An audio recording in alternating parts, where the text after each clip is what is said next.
You're listening to the Monday Night Community Show with Daniel on BRFM. This is the Daniel Monday Night Community Show on demand through YouTube. Thank you very much for choosing to listen to us through this method. If you'd like to keep up to date with when I add new interviews, then subscribe to this channel.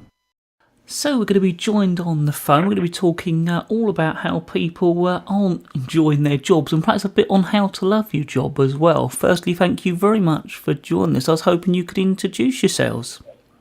Yeah, good morning. My name's Charlie Freeland from Vorwerk. We commissioned some research, which I'm sure we'll talk about. And I'm Jon Lees. I'm the author of How to Get a Job You Love. Well, I was hoping you could expand a bit more on that for our listeners. Well, good morning. We commissioned this research at Vorwerk because we are on a big career drive. We wanted to understand where people were with their jobs in the UK job market. And it was quite surprising. We found out that almost half of people actually want to change their career, and only about 13% nationwide really enjoy their job. So it was quite a, if you like, rather a negative view of our workplaces in the UK, but it really fitted in with what we offer at Vorwerk. So it was very beneficial for us to do this. So tell us a bit more about what you do offer. Well, we're a direct sales company, but we're very flexible working focused.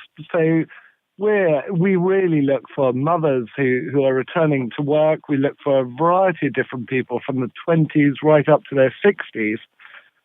We have a lovely lady, Katie Vine, who has rejoined after having children, and she's joined our company down in Kent, actually, down in Dartford, and she is now running her own branch. So she's made a leap into a new industry. And she's recruiting locally around there. So it's very nice to see that career progression in her job. I was going to say that's probably one of the biggest fears, although you might not always be enjoying your job. Taking that plunge and starting a whole new career can be quite a worrying thing to do. Yeah, it is. It very much is, because the familiarity is such a great thing. But the trick is to find a company that will support you, that will look after you. It's a company where you can find your mojo and actually work it around your life rather than being a slave to work, if you like. So tell us more about ways you can love your job. I think if you're passionate about what you do, John actually is probably better to tell you all this. So let me let John answer that. So how can you love your job? Well, a job is a deal, and it's a deal between yourself and an organisation, or maybe a series of organisations, a series of clients and customers that you're working for, and it's the balance. Looking at the skills that you like to use and the kind of people you like to be around and the challenges that inspire you. Once you get the deal about right, then job starts to become a more pleasurable activity. So the first step is often not to think about the perfect job, but think about a job which is a relatively good deal.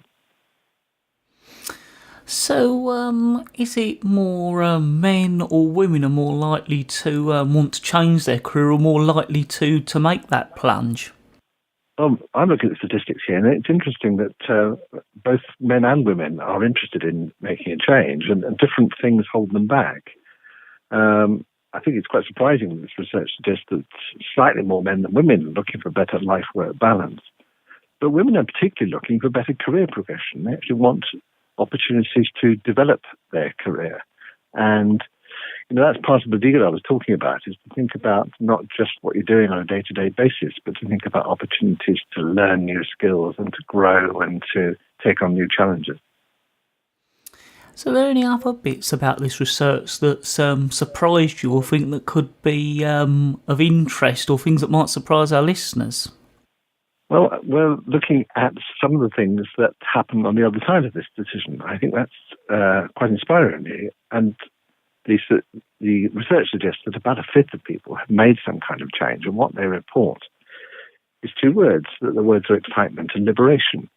And I think it's worth remembering that we're not talking about extraordinary people making this kind of change. We're talking about making a leap, but quite ordinary people do this, and the way they do it is through exploration and finding things out and looking at what other people are doing and asking how people have made the change themselves. So, it is really a question. The first step is always to have a good look at what's available and what's possible, and then talk to people who have made the journey before you.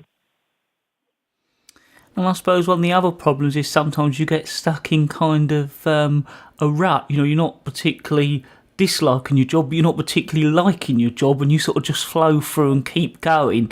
And sometimes you need that sort of inspiration, or sometimes that's something happening to jolt you out of it and make that change, I would imagine. Yeah, it's sometimes described as the velvet rut. So it's comfortable, but you still know you're in a rut. And it's all a question of whether you're going to wait for external circumstances like the economy or the organisation changing around you to prompt you to move on, or whether you're going to take control for yourself.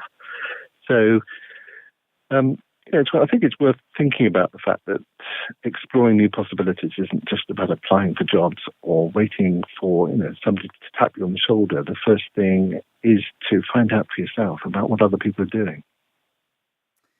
So is there anything else you'd recommend to anyone who, is sort of not enjoying their job at the moment but thinking they'd like to change but are concerned about doing that, or not even knowing whether that's the right thing to do, or taking the risk because technically they could lose the job they've got? So it's, a big decision. Do you have any advice? It sounds like a big decision, but the biggest decision comes when you actually have to commit to a new opportunity. And people worry about that. But actually, the decision that really matters is the decision to start exploring and start looking, which is a much lower threshold thing to do. And it's often quite fun as well. So, if anyone out there is thinking that they don't particularly enjoy the job that they're in, I would suggest that you just start exploring, start finding out what other opportunities are available to you. Was there anything else you'd like to get over or cover? I think it very much is what John said. It starts with a conversation. It starts with just putting the feelers out there, seeing what happens. Looking back at the stats that only 13% of people are loving what they're doing at the moment. Start putting the feelers out. Come and talk to us at Vorwerk, or come and talk to other people that are actually working flexibly, that making work for them, and just sort of put the feelers out there. That is not the risk. The risk comes when you change, or in people's minds it does. However, flexible working is not risky at all. It's very much something that you can work around what you're doing currently, bring a bit extra into the household. I'd like to thank the both of you very much for taking the time out to talk to us here at BRFM Bridge Radio on the Daniel Monday Night Community Show. Thank you. Thank you very much.